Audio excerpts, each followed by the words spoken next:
Seorang Arab Badui, dia pernah bersorak, dia cerita dengan Nabi, dia sebut depan Nabi kita, dia kata sungguhnya aku seorang mukmin, aku seorang mukmin, aku seorang mukmin. Orang Arab Badui ni kata. Maka Nabi tegur dia, alangkah baiknya kalau kamu menyebut bahawa kamu seorang muslim.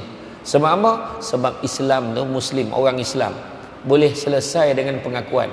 Aku orang Islam, tak ada masalah. Orang tak ada petikai pun. Aku ni orang Islam, aku Islam dah lama, daripada kecil aku Islam. Aku ni memang agama Islam. Orang tak petikai, tuan-tuan.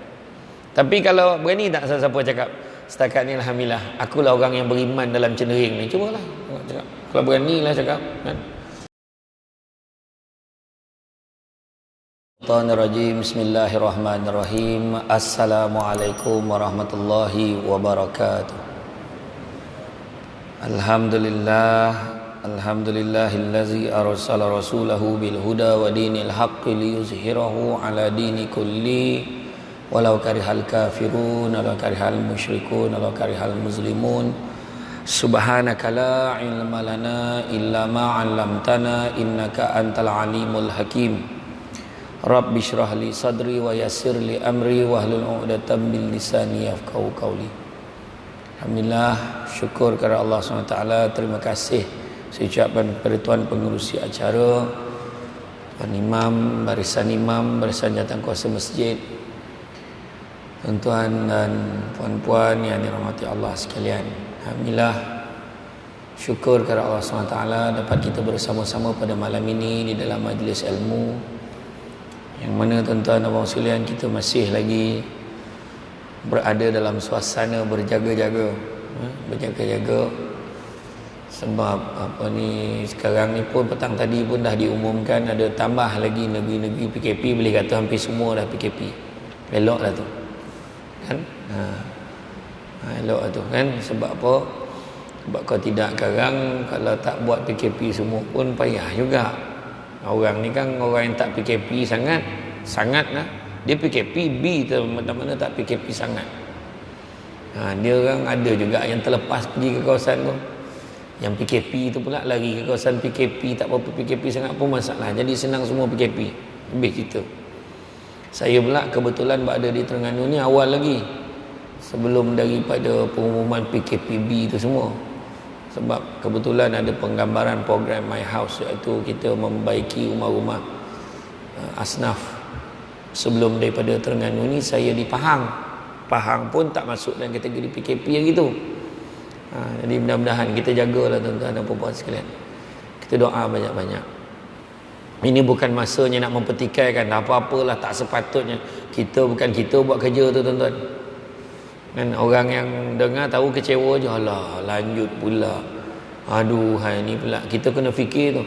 Sahabat-sahabat kita yang berjuang yang dekat sebagai frontliner kat hospital tu, setiap kali lanjut nangis. Sekarang tak tahu nak nangis macam mana dah, sebab makin banyak kes. Semalam kadar keboleh jangkitan kita tu, kadar keboleh jangkitan 30,000, dijangkakan besok 40,000. Daripada kes yang ada tu, dia boleh berjangkit kepada 40,000 lagi.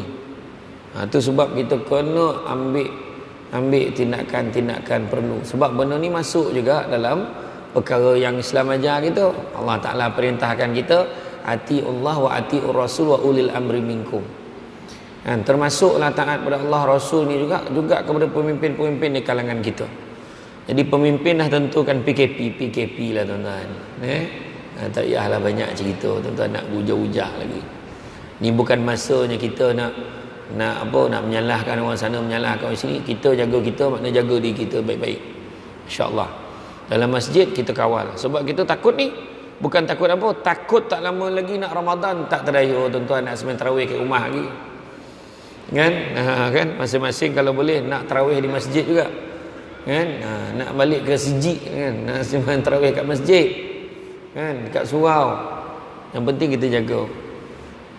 Masing-masing bukan main lagi dulu, rindunya masjid, kan? Tak main tu. Sampai masa buka boleh datang masjid, tak datang tak? Penyakit kan? Tak apa penyakit tuan-tuan orang kan? Dia gemar nak tunjuk berlumba-lumba. Jadi benda ni semua berkait rapat dengan apa, tuan-tuan? Berkait rapat dengan keimanan.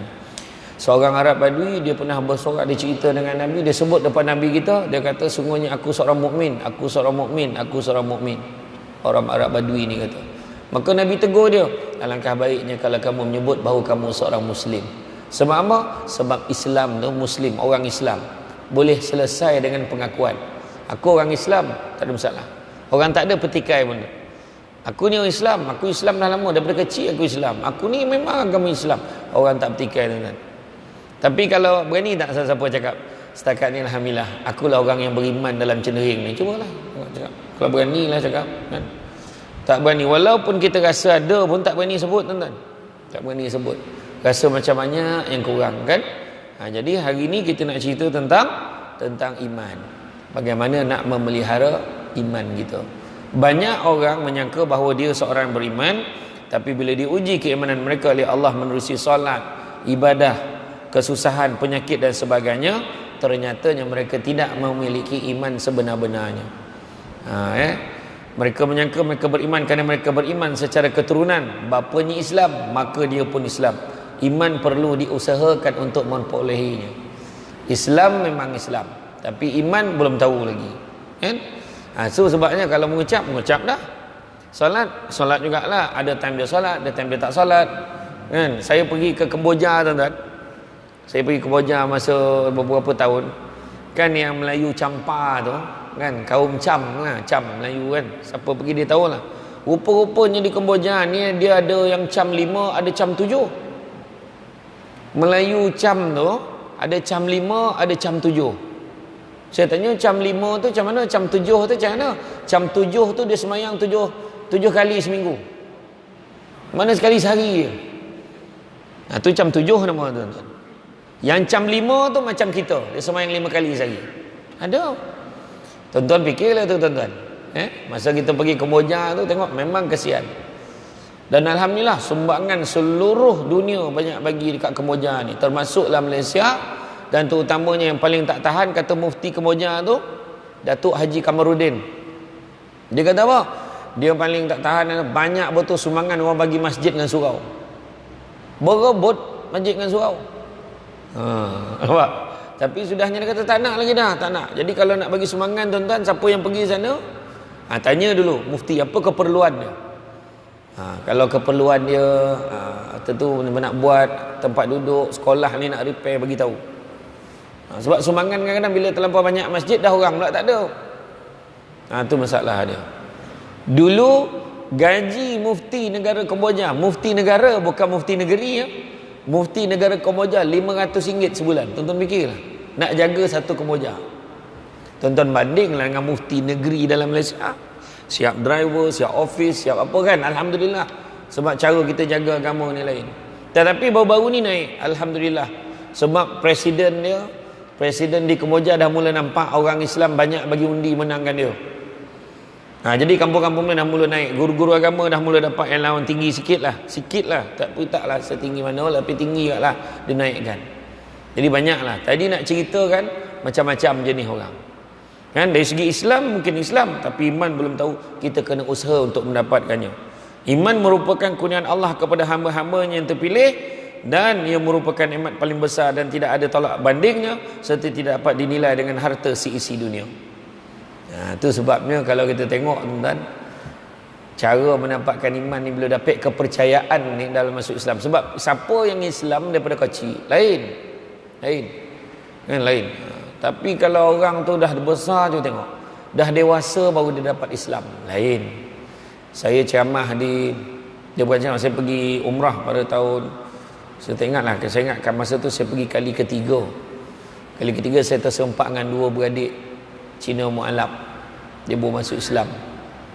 Dia kata, Ustaz, doa-doa lah sama adik-beradik kami ada 2 orang, kan, lagi ada kami ni ada 4 orang, ada 2 orang lagi belum masuk Islam. Tapi itu tak apalah, kami bolehlah ni, tapi kami risaukan mak kami. Dia kata, Ustaz, doa lah biar mak kami pun dapat masuk Islam. Kami puas pujuk. Tapi mak dia kata, lah tak apa, kalau kau nak sangat kau tanam je aku macam orang Islam tu. Dia kata, tapi aku tak payah masuk Islam, tak apa. Dia cakap macam tu, mak dia kata macam tu. Tapi dia menangis masa dia cakap. Abang Adam Qori tu tengok, kan, alhamdulillah dia masuk Islam. Tu yang malu tu kadang. Banyak kes dalam Malaysia ni bila berkahwin campur, kan. Kahwin bukan Islam, dia masuk Islam sebelum nak kahwin dengan orang Islam. Banyak juga kes yang masuk Islam tu lebih taat daripada orang yang ngajak dia masuk Islam dengan perkahwinan ni. Nah, tu sebabnya kadang tu yang malu tu. Jadi dia rasa kecewa dengan suami dia. Suami pun tak ajar dia. Bini pula lagi taat daripada dia. Nampak kan? Nah, tu adalah ada yang dua-dua hanyut pun banyak agak tuan-tuan. Banyak juga. Kan? Jadi bagaimana nak mendapatkan iman? Yang pertamanya melalui mujahadatun nafs. Maknanya dengan cara berjuang menentang hawa nafsu. Hawa nafsu jahat dan melawan bisikan syaitan yang sentiasa mengajak dan mendorong kita ke jalan kejahatan. Allahu Akbar, Allahu Akbar. Maghrib. Allah lambat dah ni, lambat ni nak pergi masjid ni, Syaitan pun bisik, alah relax lu. Alah, sempat lagi tu. Biasanya lambat semayang tu. Kita pun relax lah balik. Dia berjaya pujuk. Nafsu pun cakap, tak ya pula kan. Lewat sikit pun tak apa. Lepas tu dah jalan dalam perjalanan, aduh tak sempat, tak tidak, sebab tidak. Tak apa, yang penting kau pergi. Ada pula satu bisikan lagi. Yang penting kau pergi. Tak ya pula, slow dia balik. Tadi nak cepat, slow balik. Sampai kat masjid, Allah macam bunyi macam dah rakaat ketiga dah tu. Maghrib. Tak apa, janji kau pergi. Orang langsung tak datang. Sudahnya masuk, orang dah habis semayang. Orang dah bersalam-salam dah. Tak apa dah. Yang penting orang tak tahu pun kau dah semayang ke belum. Langsung tak semayang tuan-tuan. Nampak? Macam tu lah. Kena kuat lah. Kena kuat. Kan? Bukan senang tuan-tuan. Kan? Nak pula bisikan-bisikan ni pula dia datang kan time kita tengah baru aja nak memulakan kebaikan. Aku ingat aku nak sedekah lah. Nak sedekah lah. Ingat nak bagilah. Kalau aku bagi ni tinggal RM10. Aduh. Tak apa. Belum pernah lagi sedekah memiskinkan orang. Wah, dia dengar. Dia ingat ceramah tu. Belum pernah ceramah sedekah memiskinkan orang. Baru dia jalan, tiba-tiba bini dia cakap, bang, jadi tak bang kita nak makan kat luar ni? Nak makan kat luar ni kan kurang-kurang RM30-40 tak lagi ni. Langsung tak jadi bagi 100 ni. Kurang kan RM50. Mak makan dulu ke pergi masjid dulu? Kalau dia pergi masjid dulu tadi, ada harapan dia masukkan duit tu. Tapi makanlah dulu bang, makan berlebih pula langsung RM70 bayar pula. Daripada RM40 tak jadi RM70. Dah tinggal RM30. Duit minyak RM10 sudah RM20 tuan-tuan. Nampak tak? Tu nasib baik bagi buatlah. Kan? Latihan-latihan untuk mendapatkan perjuangan nak melawan hawa nafsu ni, yang pertama takhalli, iaitu berusaha berjuang membuang segala sifat jahat atau membersihkan jiwa kita pada sifat jahat. Bersihkan diri kita. Tu takhalli, nak buang benda-benda tak elok dalam hati kita. Tamak, buang. Sombong, buang. Kan? Sentiasa benar tamak ini hak orang lain, ingat macam tu. Buang. Kan? Sombong, buang. Tak ada apa-apa lah ni. Tak ada apa-apa. Baru semalam cerita tentang hati kan. Tapi hari ni sombong, buang. Tak adalah, tak ada apalah.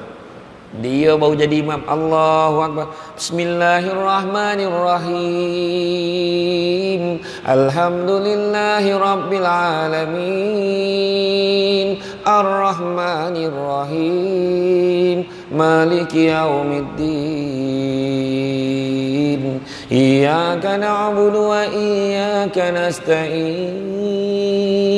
Dia kata, kena dengan speaker ni sedap betul suara aku. Dia kata. Bila dia cakap macam tu, habislah. Kan? Act pula dia. Kan? Lepas tu belum cerita lagi benda-benda lain. Sombong dengan kereta. Kereta aku baru macam berkilat tak. Wahala azia je. Kan? Tapi sebab benda kadang kita sombong untuk benda tak ada apa-apa. Hui, kopiah aku. Kopiah tak ada benda pun. Kan? Slipper tu. Kata daripada mana beli tu? Slipper tu beli kat Australia tu. Oh my. Kan? Dia kata beli kat Australia. Tengok cap dekat bawah tu dia tak perasan. Rupanya pada Terengganu. Bayang kan tu. Kan? Tapi nak sombong punya hal tu kan kira. Dengan kira sombong baju. Cantik baju aku ni. Buntang mata orang. Tempah baju sepapan-sepapan tempah. Nak pakai raya tahun lepas. Tiba-tiba PKP. Padan muka tak boleh pakai. Kan? Dia cakap apa? Antaranya lah. Dan begitu juga buang perasaan dengki. Dengki bahasa Melayu, bahasa Arabnya hasad. Penyeteruk di Malaysia ni dua-dua pakai. Hasad, dengki, dua-dua pakai. Jadi apa Nabi pesan? Hasad mampu memakan kebaikan umpama api membakar kayu. Yang kedua tahalli. Tadi takhalli, ni tahalli. kan? Tahalli ni isi jiwa kita dengan benda-benda baik pula. Dah buang benda jahat, isi benda baik. Macam kereta kita lah, bila kita servis kan, dia kata nak tak flush, cuci habis, boleh keluarkan semua minyak-minyak hitam tu, tak ada tambah lagi lah, buang kosong betul-betul, baru masuk minyak baru, boleh. Macam enjin tu, barulah masukkan benda-benda baik. Sedekahnya, datang masjid. Ya tuan-tuan cuba buat, ini masa paling baik sekali. Datang daripada subuh sampai isyak, pastikan berjemaah, jangan tinggal. Cuba kita letak target 40 waktu berturut-turut berjemaah tanpa gagal. Cuba tengok 40 waktu, cuba catat, cuba buat, tengok boleh tak? Arwah Haji Azmil Mustafa pun boleh capai. Tuan-tuan tak boleh, tuan-tuan kena buat tuan.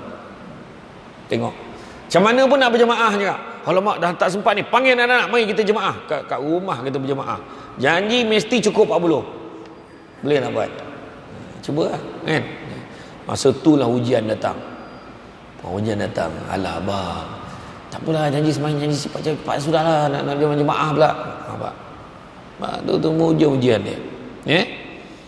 Kan, setelah pembersihan selesai, kita isi pula benda yang baik. Dan ketiga, tajalli, iaitu peringkat merasa nikmat. Rasa nikmat bila meninggalkan atau membuang benda-benda yang tak baik, dan begitu juga merasakan nikmat apabila kita melakukan benda-benda baik dengan mengagungkan Allah. Jadi makna kata semua dia rasa nikmat. Dia tinggalkan benda tak baik pun rasa nikmat, dia buat benda baik pun dia rasa nikmat. Dia tak ada rasa berat. Aduh, kena semayang kat masjid dah pula. Aduh, dia tak rasa berat macam tu. Habislah duit aku ni, kan?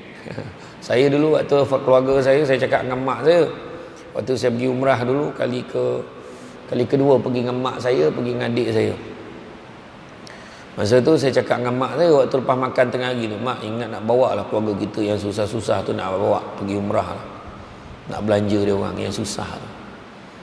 Mak saya kata, kau dah cakap kat Madinah ni kau kena buat tau. Mak saya cakap, memang nak buat lah ni. Akhirnya pada hujung 2018 saya sebut lah, kira-kira 15 orang menung tuan-tuan. 15 orang, ramai pula yang susah dengan keluarga ni. Kira-kira termasuklah ada saudara yang dah masuk senarai insolvency, ada senarai ni, tak apalah, pergi kat bank, keluarkan duit, keluarkan cek apa semua bagi. Dua menung, yang pertama saya, yang kedua buku akaun, menung tuan-tuan. Menung, sampai fikir, tak bayangkanlah 15 orang tuan-tuan. Kan, ni cerita betul. Sebagai manusia ni saya beritahu betul, nak kata tak ada baik sangat dalam sudut debat ni, ada terasa jugalah. Tapi saya fikir, saya tengok, padan muka aku, aku ceramah, sedekah tak pernah miskinkan orang, padan muka aku, saya kata tu. Tapi saya kata tak apalah. Tapi bila keluarga tu berkumpul dekat KLIA, dah kumpul semua keluarga, anak-anak hantar, tengok dia orang, muka dia orang tu kan, dah hilang lah sikit rasa hilang duit tadi.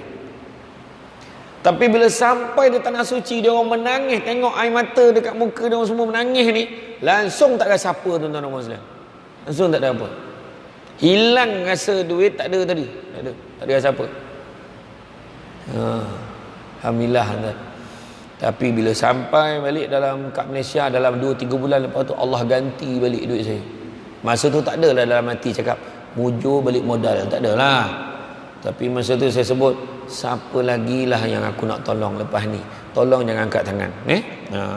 Jadi tu dia. Jadi dia rasa nikmat. Orang yang dapat membuang sifat jahat dan dapat pula menghias dirinya dengan benda-benda baik, maka Allah akan singkap hatinya, dapat merasa nikmatnya beribadah dan nikmat sentiasa mengingati Allah dan sentiasa ingin membuat kebaikan.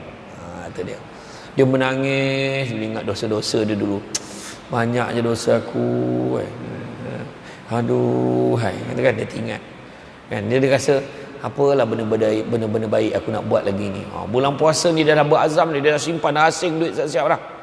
Ini setiap hari aku nak pergi beli kuih, hantar dekat masjid dekat surau untuk buku puasa. Dia dah letak dah target dia. Dia letak target tu pun dah dapat pahala dah. Itulah sayangnya Allah kat kita. Benda baik niat Allah dah kira dah. Tapi benda jahat niat tak kira lagi selagi tak buat. Tapi kalau kita buat benda jahat tu, Allah Ta'ala kira, malahan orang yang mengikut perbuatan jahat tu dapat saham berterusan. Kalau kita ngajar pula macam mana cara nak menipu, contohlah kan. Jadi Cara untuk kita untuk mendapatkan, untuk memelihara iman ini, termasuklah juga mengerjakan amalan-amalan sunat, terutamanya sembahyang sunat, khususnya di waktu malam, yakni sembahyang tahajud. Bertahajudlah kita, kan? Bangun malam. Iya tuan. Sebab apa? Kenapa kena bangun malam? Kenapa? Sebab bangun malam ni, siapa yang bangun malam ada kecenderungan bila dia bersolat tu dia akan rasa hibur tuan-tuan. Sebab biasanya orang semayang, bangun semayang malam ni biasa tak ada banyak pasang lampu torang-torang, biasa tutup lampu. Sama-sama ya, kau nampak pun cahaya pun daripada jalan depan rumah tu. Bila dia semayang seorang-seorang mesti sedih. Tak tahu apa dia sedih pun tak tahu kadang-kadang. Tapi dia paling tidak dia ingat banyak dosa aku ya Allah. Tu paling elok sekali. Tu sebab kena tahajud bangun malam. Sebab apa? Tu sebabnya kalau tak dapat sehari sekali, seminggu sekali. Tak dapat seminggu sekali, sebulan sekali. Sebulan sekali tak boleh, setahun sekali. Cuba buat. Setahun sekali tak boleh, 10 tahun sekali. Cuba mark macam tu. 10 tahun sekali tak boleh, seumur hidup sekali. Cuba buat. Itu pun tak boleh, cari tali gantung diri, mati lagi baik, tak ada guna hidup dah. Betul tak? Sebab bila bangun malam menangis, ingat tak kisah yang macam mana Nabi nak bawa? Ni ringkas cerita, kita shortcut aja. Nabi bawa umat Islam yang nak masuk dalam syurga. Mari ikut aku, mari ikut aku, Nabi kata. Nabi bawa umat dia yang dapat syafaat Nabi. Mari ikut aku, mari ikut aku. Dan ikut, tiba-tiba terdengar bunyi ngauman api neraka. Punya bingit bunyi tu sampai kan pokak telinganya. Punya bingit. Berapa jarak ada masa tu? 500 tahun perjalanan macam tu punya bunyi dah pokak telinga. Kalau dokek mati tauhid tuan-tuan. Ya, itu jauh tu. Pokak telinga. Pada ketika tu apa Nabi sebut? Demi umatku yang beribadah, bersolat, berpuasa, beribadah kepada Allah, pergilah kau wahai api neraka. Nabi halau. Makin dekat api neraka tu. Makin Nabi halau, makin dia datang. Makin Nabi halau, makin dia datang. Wah. Langsung blur kejap. Tak adalah, tu saya cakap. Maka datanglah malaikat Jibril. Maka Jibril bawa lah segelas air. Tak adalah macam ni, gelas saya tak tahulah macam mana rupun. Jibril datang bawa segelas air. Bila Jibril bawa segelas air, dia kata, wahai Muhammad, kau ambillah air ini dan kau jirus, dan kau percikkan. Bukan jirus tu, kau percikkanlah kepada api tu. Kan? Jadi Nabi pun ambil, Nabi percik, reda, padam.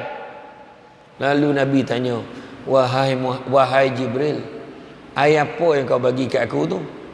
Wahai Muhammad, itulah air mata umatmu yang menangis kerana Allah. Ini soalan bocor tuan-tuan. Soalan bocor. Jadi nak apa? Menangis. Paksa menangis. Orang perempuan, ni nasihat saya. Berhenti-berhentilah menangis sebab jantan. Faham? Menangis kerana Allah ada pedah. Kan? Menangis, ya Allah. Menangis kerana Allah. Ya, betul. Kan? Siapa sangka? Menangis. Buka kitab Muka Syafatul Qulub daripada Imam Al-Ghazali. Ada satu tajuk, menangis kerana takut kepada Allah. Baca tu. Betul. Ni berita baik ni. Malangan nangis-nangis, ya Allah banyak dosa aku. Menangis kerana Allah. Bukan menangis sebab duit tak ada. Bukan menangis sebab kereta rosak. Bukan menangis sebab rotek kereta 4 biji mati serentak. Tak. Tapi kita mati, kita menangis kerana memikir takut mati nanti tak sempat taubat pada Allah. Ya Allah banyak dosa aku, ya Allah banyak dosa aku. Itu tak apa. Nangis kerana Allah. Digambarkan bagaimana orang yang nak masuk syurga ni. Kita percaya syurga neraka. Orang yang nak masuk neraka ni, orang nak masuk neraka, nak masuk syurga ni, bila dia sampai aja, terkejut dia tengok, cantik sungguh. Dibentang permaidani indah, makanan yang pelbagai, minuman yang lazat. Kan, siap dengan singgah sananya. Bila dah nampak tu tak lama lepas tu, Allah Ta'ala beritahu, wahai malaikat, bukakanlah tabir ini supaya mereka boleh dapat melihat kepada aku. Dia pun jawab, malaikat jawab, ya Allah mana mungkin aku boleh buka tabir ini untuk mereka dengan tahap mereka atas dunia dulu derhaka kepadamu ya Allah. Allah Ta'ala kata, tak, kau buka sebab apa? mereka dulu di atas dunia pernah buat ini, salat, ibadah, minta ampun dengan Allah, dan yang paling penting Allah Ta'ala sebut dekat situ, dia menangis kerana aku. Dia pun buka. Bila buka aja tabir, semua yang nampak Allah langsung bersujud. Allah Ta'ala kata, wahai hamba-Ku, bangkitlah, sesungguhnya di sini bukan tempat bersujud, di sini bukan tempat beramal. Tak ada kat syurga besok orang tanya, Mam, Zuhur dah masuk belum? Tak ada. Syurga besok tak ada sibuk-sibuk nak puasa, tak ada sibuk nak semayang, tak ada. Macam itulah. Kemudian Allah Ta'ala tanya, apakah kamu tidak rela kepada aku? Maka semua manusia pada ketika itu dalam syurga terjawab, mana mungkin kami tidak rela ya Allah, dengan tahap kau memberikan kepada kami sesuatu yang tidak pernah terlihat dari mata, tak pernah terdengar kat telinga, tak pernah terdetik dekat hati. Punya hebat syurga. Tuan-tuan, saya bagi sikit je makna cerita syurga akhirat ni. Panjang lagi. Maknanya memang kena panggil lagi, confirm. Tuan-tuan, nak bagi mesej yang tu sebenarnya. Tapi betul. Jadi maknanya kalau panggillah Steven Spielberg ke, panggillah siapa pengarah-pengarah, produser hebat filem pun, dia takkan dapat gambarkan how great the paradise is. Mak cakap orang putih, syurga tu hebat. Jadi rugilah kalau kita tak ambil, kan? Iyo tuan-tuan. Dan kemudian begitu juga dengan cara nak mendapatkan iman ni adalah dengan bertafakur atau berfikir dan merenung tentang hidup kita, tentang diri kita. Macam manalah aku ni, banyak aku buat salah, kan? Tengok hebatnya ya Allah. Bila tengok masjid ni, hebat betul. Allah boleh jadikan manusia ni, nampak? Allah jadikan manusia, nampak? Dia bukan hebat manusia tu. Allah boleh jadikan manusia berfikir, boleh buat ni. Tuan-tuan kalau tentu kadang-kadang tuan-tuan terfikir tak bila naik kapal terbang tu? Naik kapal terbang tu pernah tak? Macam manalah Allah Ta'ala boleh gerakkan manusia ni, boleh terbangkan kapal terbang ni macam ni sangat, kan? Tapi satu je, jangan sombong. Aku pilot paling hebat, ini kapal terbang yang paling susah nak terempas. Jangan cakap. Titanic tu, bayangkan punya sombong orang yang buat kapal Titanic tu. Waktu sebelum dilancarkan, orang tanya kapal Titanic memang kuat ke? Memang. Kalau Tuhan nak dia karam, dia takkan karam. Itu yang habis karam tu. Dia boleh cakap macam tu, kalau Tuhan nak pun dia takkan karam. Bayangkan punya sombong tu kan. Bapak sombong tu tuan. Bukan sikit-sikit kan. Sebab sombong ni kenapa dilarang? Kenapa dilaknat dan dilarang kita ni ada sifat sombong? Sebab sombong ni sifat iblis. Allah suruh dia sujud ke Adam, dia tak nak. Dia kata aku daripada api, dia daripada tanah, apa cer? Itu kan. Itu yang kena tu. Ketika zaman Nabi Musa, iblis ni cakap dengan Nabi Musa, wahai Musa, kau cubalah cakap dengan Allah Ta'ala, ampunkanlah dosa aku ni. Iblis ada cuba, rayuan kali kedua, ada. Dia merayu. Kemudian Nabi Musa mengadu ke Allah. Macam mana ni wahai Allah? Sebab Nabi Musa kan boleh bercakap dengan Allah Ta'ala. Jadi pada ketika itu, wahai iblis, aku dah cakap dah. Allah Ta'ala pesan, kalau kau nak, kau pergi sujud dekat kubur Nabi Adam. Oh taklah, memang tak. Tetap tak nak, tuan-tuan. Itu sebabnya. Itulah dia kan.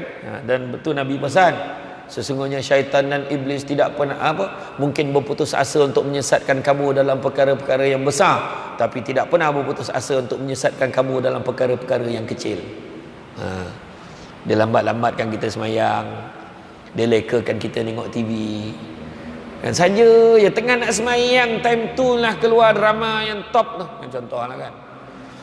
Time kita nak semayang, time tu lah wrestling, keluar pula wrestling. Anak tiba-tiba sekarang smart TV, buka wrestling, wrestling duduklah kejap, nampak tak? Dia menyesatkan perkara-perkara yang kecil. Tengok semayang, Allah tiba gatal hidung, tadi tak gatal kan. Sekarang ni dah tak ketara sangat sebab dah pakai mask dalam tu. Macam tu tahu kan. Masa tu gatal ketiak lah, gatal siku lah, macam kat pelipat-pelipat tu semua gatal macam-macam. Masa semayang tu macam-macam ingat. Setan. Rupanya kunci tu atas almari. Baru teringat dalam semayang mau jumpa barang hilang. Allah Akbar. Oi, baju tu lupa jahit tepi. Pergi minta balik kain orang lepas mayang. Pak dia teringat dia lupa jahit tepi. Allahu Akbar. Oh, lupa pula. Lupa tutup api dekat dapur tadi. Kering dah air tu, terbakar tak apa kan. Risau. Kan? Cara untuk memelihara iman, yang pertama kawal iman supaya tidak rosak, menerusi i'tikad seperti meragui. Jangan kita meragui hadis Nabi, meragui hukum undang-undang Islam dan sebagainya. Tu yang ada orang yang sombong, tuan-tuan boleh cakap mimpi Nabi Ibrahim tu mimpi setan, dia kata. Ada seekor tu cakap. Setan cakap orang lah, seekor. Dia boleh cakap macam tu kan. Dia baca ke tidak sirah tu? Memang perintahnya suruh sembelih anak, betul, tapi sampai ke sudah baca sampai habis, akhirnya sembelih tak. Allah nak uji je Nabi Ibrahim tu, sebab Nabi Ibrahim nak dapat anak punya susah. Lepas tu dah dapat anak, berpisah pula. Bila dapat duduk sekali, Allah suruh sembelih. Cuba kira tu, cuba kita fikirkan. Macam itulah ujian. Akhirnya Nabi Ibrahim ambil keputusan sembelih. Nabi Ismail kata, kau sembelih aku, kalau itu perintah Allah, sesungguhnya aku tergolong di kalangan orang-orang yang sabar. Macam tu, nak bagi mesej apa Allah Ta'ala suruh tu. Allah akan uji dengan benda yang kita sayang. Nak dapat anak punya susah. Saya ada seorang sahabat baik saya, daripada kecil saya dengan dia, daripada darjah 1, darjah 2, darjah 3, darjah 4, darjah 5, darjah 6, satu kelas dengan dia. Kemudian sampailah tingkatan sekolah menengah. Setiap kali cuti sekolah saya lepak dengan dia, main bola ke apa semua dengan dia. Masuk universiti sama, saya masuk UiTM Melaka, dia masuk UiTM Arau Perlis. Kemudian sama-sama sambung belajar dekat Shah Alam, dia pun sambung Shah Alam. Saya ambil law, dia ambil engineering. Punya rapat, saya teringat seminggu sebelum dia meninggal, saya sebut dengan dia, Dil, ini kita punya rapat ni, jangan-jangan besok kalau kita kahwin ni mau sanding sekali ni, Dil. Dia gelak dia. Dia kata apa? Entahlah, aku macam tak nampak lah aku ni akan sampai ke sana. Dia kata tu. Seminggu lepas tu dia meninggal, tuan-tuan. Dia meninggal macam mana? Dia 2 beradik je. Anak dia ni 2 beradik. Dia anak lelaki sulung, adiknya perempuan. Allah uji, tuan-tuan. Ada sekali tu saya balik daripada kelas, nampak ada orang ramai. Saya tak tahu siapa dia. Rupanya dalam longkang tu, ni kawan saya ni mati kena bunuh, tuan-tuan. Diputuskan, dia berhasil pada siasatan, salah pukul. Maknanya dia nak pukul orang lain, salah pukul. Ingat tu orang dia, dan kawan saya meninggal, tuan-tuan. Meninggal, tunggu dekat rumah ni. Kenapa jenazah lambat sampai? Kita tak tahu apa ni. Rupanya malam tu bila sampai jenazah tu senja tu, kawan-kawan memang ramai datang. Bila sampai jenazah tu, barulah tahu yang kes bunuh yang pagi tadi yang dekat Shah Alam yang saya nampak tu, itu dia rupanya. Sebab saya tak pergi, dah berkerumun ramai-ramai. Saya balik ke rumah tempat saya duduk tu. Terkejut, tuan-tuan. Tapi apa yang paling hebat, bila dikebumikan jenazah dia esok, sampai dikubur, mak dia dengan arwah ayah dia masa tu ada dekat kubur. Mak saya bisik dekat dia. Dia kata, Ida, nama maknya Ida, kau sabar banyak-banyak ya. Dia kata, tak apalah, saya maafkan siapa yang buat anak saya ni. Dekat kubur, hari pertama, tuan-tuan, siapa yang boleh buat cakap? Saya berapa tahun tak boleh pergi rumah dia, sebab rumah dia dekat dengan rumah saya. Berapa tahun tak boleh pergi, sebab bila pergi teringat main dengan dia, bergurau dengan dia, tuan-tuan. Tapi hari yang bila dalam beberapa tahun lepas, ada kenduri kat rumah dia datang, makcik ni datang, dia bawa cucu dia, anak adik perempuan dia, muka sebiji macam arwah. Lepas tu saya datang balik rumah dia, jumpa mak ayah. Mak ayah dia pun baru meninggal dah 2 tahun lepas. Tapi saya nak beritahu, ujian Allah bagi, tuan-tuan, bukan senang. Tapi percaya yang Allah sayangkan dia, kan? Ya, tuan-tuan, bukan tiba-tiba tak sakit tak apa, tiba-tiba ambil nyawa macam tu, bukan senang, tuan-tuan. Aku akan cari orang tu sampai dapat, siap kau, kan? Kalau orang lain, tapi itulah dia, kan? Jadi makna kata kita jangan meragui apa juga hukum. Betul ke ayat tu macam tu? Salah tak ni? Ni tak betul ni, kata, kan? Contohlah pasal cerita pasal poligami lah, tuan-tuan, kan? Poligami, orang marah, orang perempuan marah, kan? Jangan marah hukum tu, jangan. Kita marah orang yang tak menjalankan dengan betul, tu je, kan? Macam tu je. Kalau kita cakap ni poligami ni semua tak betul lah, jangan. Hati-hati, kan? Bila kita cakap tu kadang tu kena betul. Lagi satu, hukum Islam tak sesuai buat kat Malaysia. Jangan cakap. Sejak bila pula hukum Islam tu ada masa kesesuaiannya? Memang sesuai sepanjang masa dan zaman. Jangan kita petikai-petikai. Kadang bila dah belajar tinggi sikit, dia berani cakap macam tu, tuan-tuan. Cuma kita percaya, yakin percaya dalam proses nak buat macam tu. Mudah-mudahan. Kena caranya, memang boleh buat, tak ada masalah. Kadang-kadang, itu sebabnya Nabi ajar kita apa? Jangan benci kepada orang, benci pada perbuatan dia. Itu dah ajar juga. Kan? Kedua, jaga iman kita. Kan? Jaga iman kita. Contohnya dengan ikhlas dalam melakukan amalan.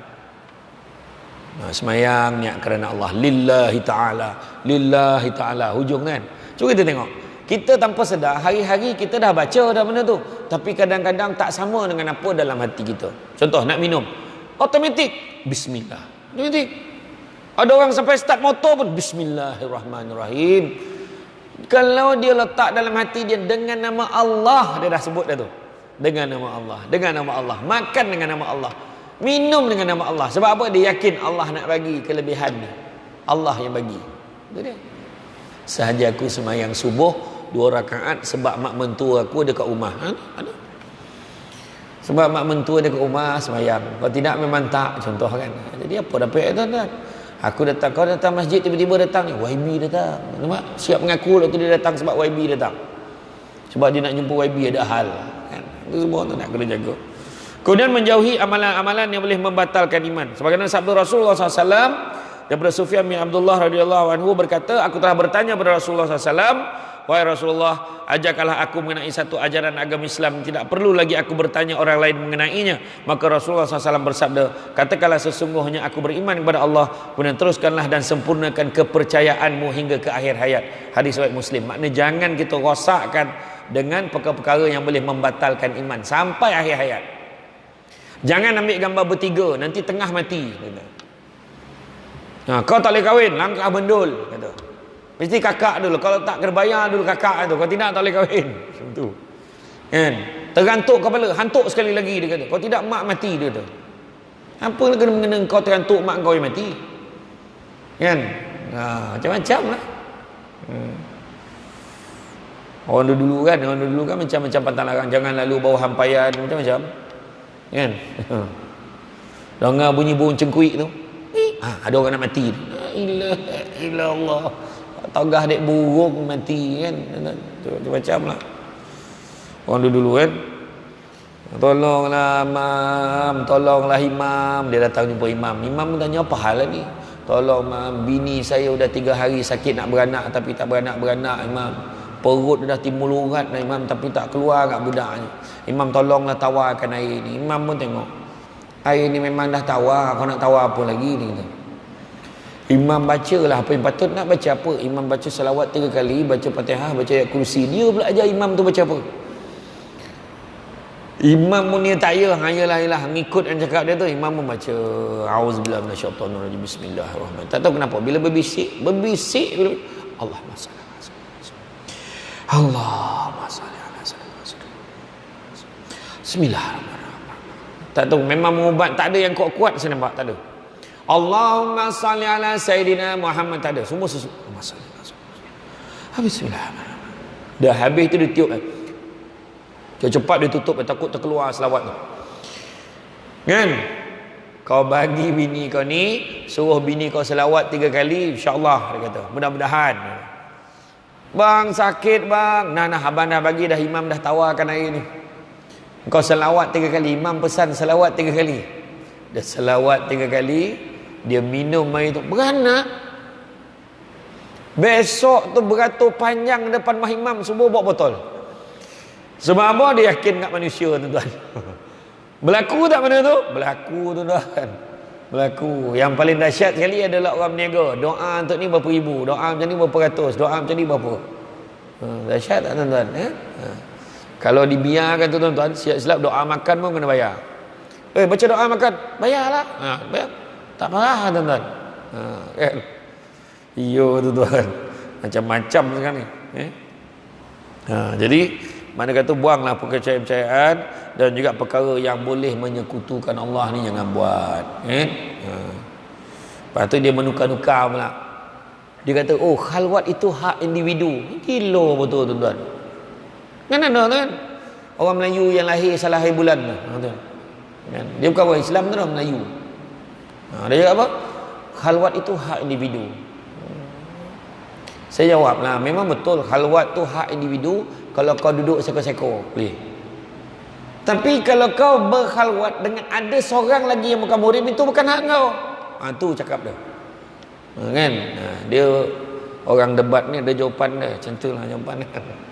Ada orang tanya saya, Ustaz, kalau betul agama Islam tu bukan agama yang memaksa, la ikraha fiddin. Cina tu yang baca ayat tu, la ikraha fiddin. Kenapa kalau kami nak kahwin dengan orang Islam kena masuk Islam? Maknanya tu kata tak paksa, tapi kenapa paksa? Macam mana nak jawab tu tuan-tuan? Macam mana nak jawab? Saya jawab lah, maknanya tak paksa lah. Habis tu kenapa kena masuk Islam? Macam ni, kalau kau nak kahwin, kau masuk Islam. Kalau kau tak nak masuk Islam, kau jangan kahwin. Apa yang paksa? Lain kalau ambil pisau letak kat tongkok kau tak masuk Islam, aku bunuh kau. Tu baru paksa, tahu? Senyap dia. Betul tak kan? Macam tu tuan-tuan.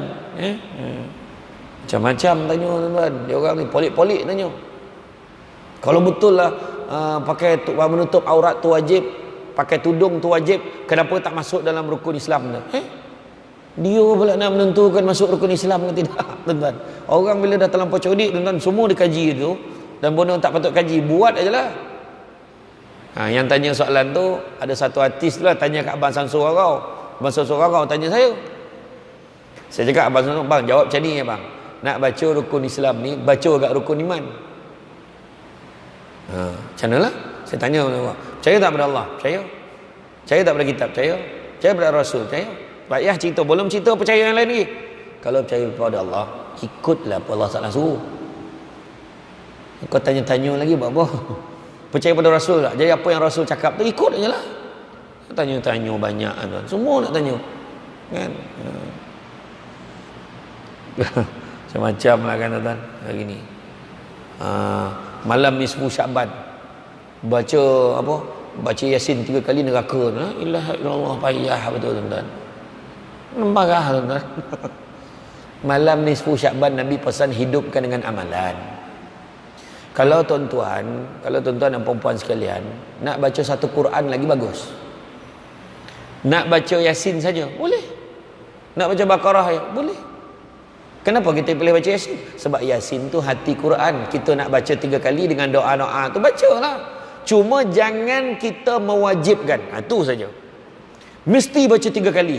Tak terdaya baca 3 kali ustaz, baca sekali.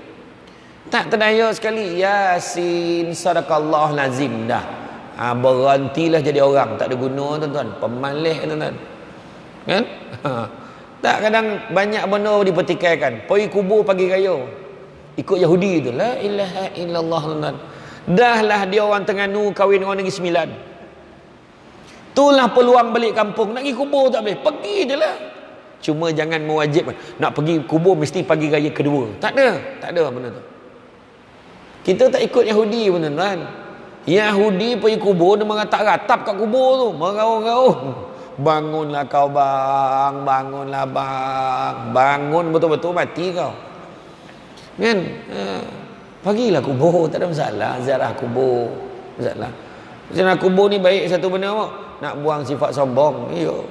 Datang tengok kubur. Tak ada siapa yang pergi kubur tak terfikir yang dia pun akan sampai situ. Betul tak? Ya tuan-tuan. Pergi kubur mesti terfikir, ya Allah aku ni besok manalah tanam, dah penuh lah kubur sini. Mesti fikir. Kan? Tu sebabnya kita respect orang yang buat Masjid Bandar Baru Senayan dekat Seremban tu. Tuan-tuan ada pergi belum? Ada yang dah pergi belum Masjid Bandar Baru Senayan tu? Masjid Bandar Baru Senayan tu tanahnya 6.5 juta. Kos pembinaan masjid 100 juta tuan-tuan. Satu ruang solat tu dia hampir-hampir dia nak samakan macam satu ruang semayang di Masjid Nabawi. Dia buat, tapi Masjid Nabawi lagi besar, dia buat satu ruang tu. Memang ramai yang datang ambil gambar. Yang semayang tak ramai dah. Yang ambil gambar ramai. Tapi hari Jumaat insya-Allah, hari Jumaat insya-Allah. Tapi dia yang bagusnya apa? Bukan tu ya. dia siap buat lubang kubur dekat dalam tu. Dia kata satu petak tu, ini kalau aku meninggal besok sini tanam. Dia dah pesan dengan JK masjid. Macam tuan-tuan, pengerusi khairat kematian pun tak booking lubang kubur dia tu. Ini saya bukan cakap orang sini lah, semua tempat kebanyakan tak ada. Tepi pagar tu aku punya, tak ada. Aku memang gemar konelot, tak ada siapa yang cakap yang tu tuan-tuan. Kan termasuk yang bercakap ni. Tapi dia booking lubang kubur dia. Dia bukan satu masjid dia, ada satu masjid, dan dia dah pesan jangan cerita kat siapa-siapa saya sumbang. Tapi orang tahu je tak? Sebab orang baik ni orang tahu. Kan saja untuk bagi pengajaran dekat kita yang asyik mempertahankan keseringgitan kita ni. Kan asyik singgit, awal bulan singgit, tengah bulan singgit, hujung bulan singgit, dapat aisina singgit juga. Kan? Jadi cubalah kita upgrade amalan kita kan. Ini pesan kat diri sendiri kan ni ya? Yang keempat, sentiasa menjaga batas-batas hukum Allah. Sebagai Muslim, jaga batas. Pergaulan pun jaga batas. Lidah pun ada batas nak cakap. Bukan semua benda boleh cakap. Ini kebebasan bersuara. Tak ada dah.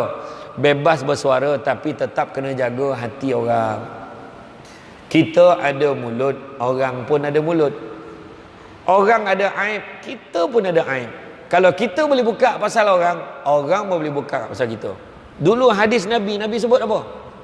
Siapa yang jaga aib orang, Allah akan jaga aib dia. Dan barang siapa yang membuka aib dia orang, Allah akan buka aib dia walaupun dia berada di dalam rumah dia. Kita pun mikir dulu kalau orang menyuruh dalam rumah tak jadi apa. Rupanya hari ni kalau kita nak tengok, duduk dalam rumah pun tetap tersebar. Facebook ada, WhatsApp ada. Nak tunjuk betapa benarnya agama kita tu kan. Kemudian yang kelima, selalu mengingati kematian itu pun secara untuk menjaga, memelihara iman kita. Ingat mati. Itu sebab orang ingat mati dia tak nak buat jahat tuan-tuan. Dia tak nak gaduh dengan orang. Aku ni kalau gaduh dengan dia ni, jangan gaduh dengan orang kalau rasa-rasa tak sempat nak minta maaf. Nabi dah pesan kalau hidup pagi jangan cita-cita hidup petang. Hidup petang jangan cita-cita hidup malam. Hidup malam jangan cita-cita hidup esok pagi. Dan begitu juga kita kena ingat, jangan terpedaya dengan umur, sebab mati tak syarat tua. Jangan terpedaya dengan sehat, sebab mati tak syarat sakit. Orang tu sakit dah 20 tahun tak mati-mati.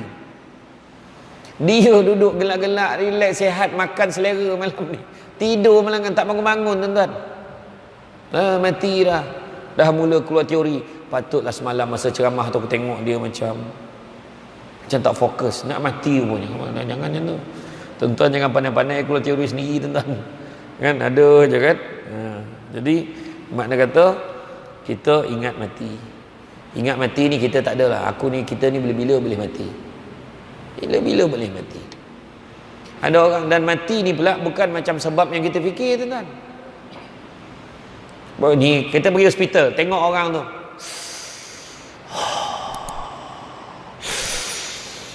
Dia pakai oksigen. Kita, ini tak besok, lusa ni. Boy, sedap macam cakap tuan. Dia keluar je melintah jalan tak pandang kiri kanan, digelek kat taksi tu, kita yang mati tuan-tuan. Rupanya yang pakai oksigen tadi dia baca Yasin untuk kita. Banyak pun kan. Tu sebabnya jangan kita bersangka-sangka macam tu, tak baik. Ada orang tu jalan-jalan bab jatuh dalam lubang, dalam gila. Gila pun tak dalam macam tu. Orang ingat ni memang confirm mati ni, dalam lubang tu. Bomba dan penyelamat datang, dia ambil tarik sampai atas, cek nadi, ada lagi. Hidup rupanya dia pengsan aja. Lepas tu bila dia terjaga, hebat bang. Dia kata kenapa? Dia baru sedar. Abang hebat bang, kenapa? Abang jatuh dalam lubang dalam bang, tapi tak mati. Ya ke? Mana lubang tu? Dia tinyau lubang tu, langsung mati tuan-tuan. Terperanyat tengok lubang tu. Tadi jatuh tak mati. Jadi macam mana tu? Makna mati ni bukan sebab yang kita fikir. Kan? Kadang-kadang orang tu ada kanser. Kadang orang tu ada sakit buah pinggang, ada sakit jantung. Rupanya meninggal tersanak, tercakik sudu tuan-tuan. Bukan sebab yang ini. Tak ada kena-mengena dengan sakit yang lain. Sebab bukan kita yang nak menentukan ajal maut orang. Allah Ta'ala tentukan. Manusia ni, kata ulama terdahulu, ada 99 perangkap kematian. Contoh kita naik kereta, bin sebelah kita aksiden teruk, maaf, kereta kita tak kena, sikit lagi nak kena, maknanya satu perangkap terlepas. Pergi mandi kat air terjun, terjun 5 orang, zap, naik kita seorang, yang lagi 4 tak naik. Tiba-tiba air pusar lah, apalah, macam-macam kan, tragedi, meninggal. Kita terlepas lagi, nampak, 99. Macam-macam lah dalam hidup kita ni. Tanah runtuh, habis semua. Bila banjir kan kadang, rumah hanyut semua. Masa yang, tahun bila yang teruk itu, 2014 Rumah imam dekat simpang, bayang. Rumah imam tu hanyut sampai kat simpang, berubah alamat dah, kan, nombor lot dah berubah dah, kan. Tapi mana nak beritahu dia selamat, rumah lain habis. Nak beritahu apa? Nak beritahu bahawasanya dia terlepas. Tapi ada satu perangkap yang manusia tak boleh lepas, iaitu perangkap usia tua. Itu confirm mati lepas tu. Tak ada dia balik semula. Alhamdulillah boleh balik muda balik, tak ada. Takat tu kan, habis tu habis. Orang Malaysia menurut kajian 60 tahun. Purata 60 tahun hidup. 70 tahun bonus. 80 tahun ekstra. 90 tahun gegar vaganza. Kita tengok kita masuk kategori mana. Kan? Yang 90 tu pun dah tak terdaya, tuan-tuan. Kan? Dan yang keenam, tuan-tuan, cara untuk memelihara iman kita, bersegeralah bertaubat kepada Allah setiap kali kita melakukan kesalahan. Sebaik-baik manusia yang berdosa, kata Nabi, adalah bertaubat kepada Allah. Syarat taubatan nasuha, tahu buat salah, menginsafi kesalahannya, berazam untuk tidak melakukan lagi kesalahan itu. Buat juga lepas tu, taubat lagi. Maknanya tak sengaja, buatlah lagi. Lemah, orang kawan-kawan ajak, taubat balik semula. Tuan-tuan nak tengok tu, sebab kalau tuan-tuan pergilah ke penjara, tuan-tuan, kan, saya ceramah kat penjara kan, menurut pegawai penjara tu, kaunselor penjara tu, yang masuk penjara ni kebanyakan yang dah masuk 5-6 kali banyak. Ada yang 10 kali ke atas pun banyak.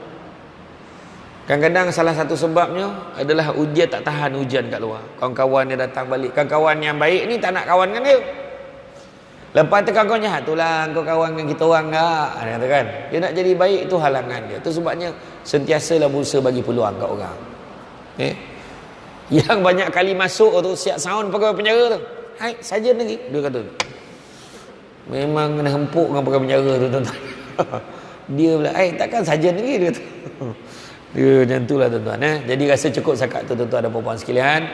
Jadi apa pun saya nak maklumkan kepada semua, kita kena ingat, pesan dekat diri saya juga, sentiasa berusaha untuk mendapatkan iman, dan bila dah dapat iman ni, berusaha untuk memelihara iman.